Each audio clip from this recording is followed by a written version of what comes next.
Hare Krishna everyone, welcome back to my channel. তো এখন গোপালের বাল্যভোগ হয়ে গেছে। এরপর মা দুপুরে ভোগের জন্য রান্না বসিয়ে দিয়েছে।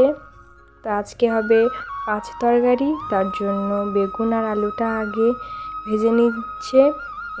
এরপর শিম আর মূলো দিয়ে আবারও ভালো করে ভেজে নিচ্ছে। তারপর সবজিগুলো ভাজা হয়ে গেলে একটা পাত্রে তুলে নিল।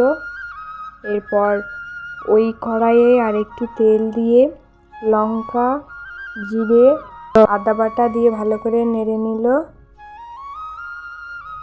এরপর ওই মশলার মধ্যে জিরে গুঁড়ো, লঙ্কা গুঁড়ো, হলুদ গুঁড়ো দিয়ে আবারও ভালো করে নেড়ে নিল। এরপর মটরশুঁটি দিয়ে ভেজে রাখা সবজিগুলো দিয়ে আবারও নাড়তে থাকতে হবে। অনেকক্ষণ নাড়ার পরে পালং শাক দিয়ে নিল।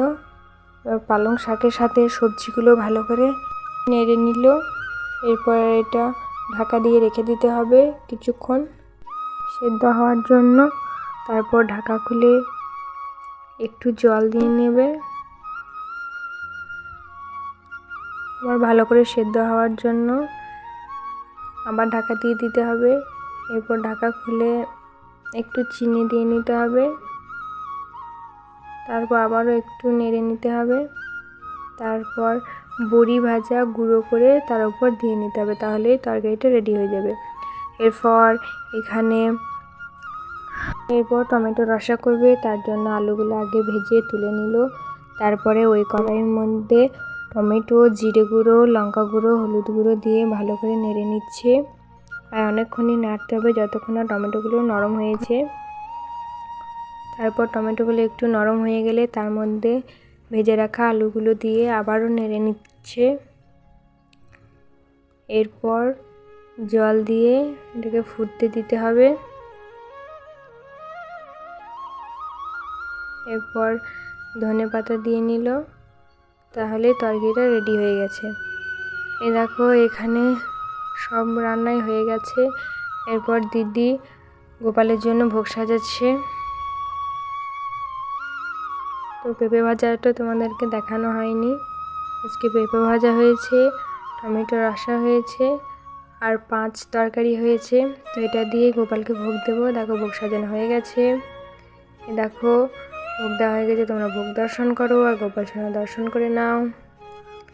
তো এটা অনেকক্ষণ পর, এখন 4টে মতো বাজে, গোপাল সোনার ভোগ দেওয়া হয়ে গেছে। এ দেখো ছাদে বাবা 3টে ড্রাগন ফলের গাছ লাগিয়েছে। তারপর আরতি হয়ে গেছে। এখন রাতের জন্য মা পিঠে বানাচ্ছে।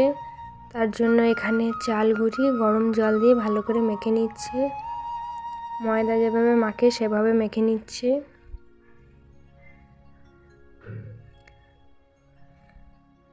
ময়দাটা মাখা হয়ে গেলে একটা ভিজে কাপড়ের মধ্যে চালগুঁড়িটা জড়িয়ে রাখতে হবে যাতে শক্ত না হয়ে যায়। দেখো এই পুরটা ভরবে। তো মায়ের সাথে আমিও করছিলাম। আর দেখো এগুলোকে আমরা বড় পিঠে বলি। তো তোমরা কে কি বলো অবশ্যই জানাবে।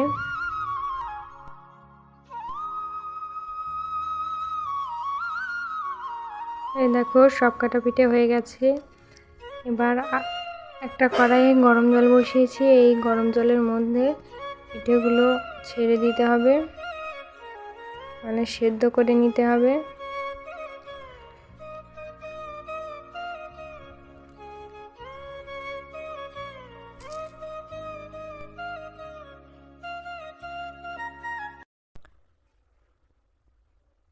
এই দেখো পিঠেগুলো জলের উপরে ভেসে এসছে, মানে বুঝতে হবে পিঠেগুলো হয়ে গেছে।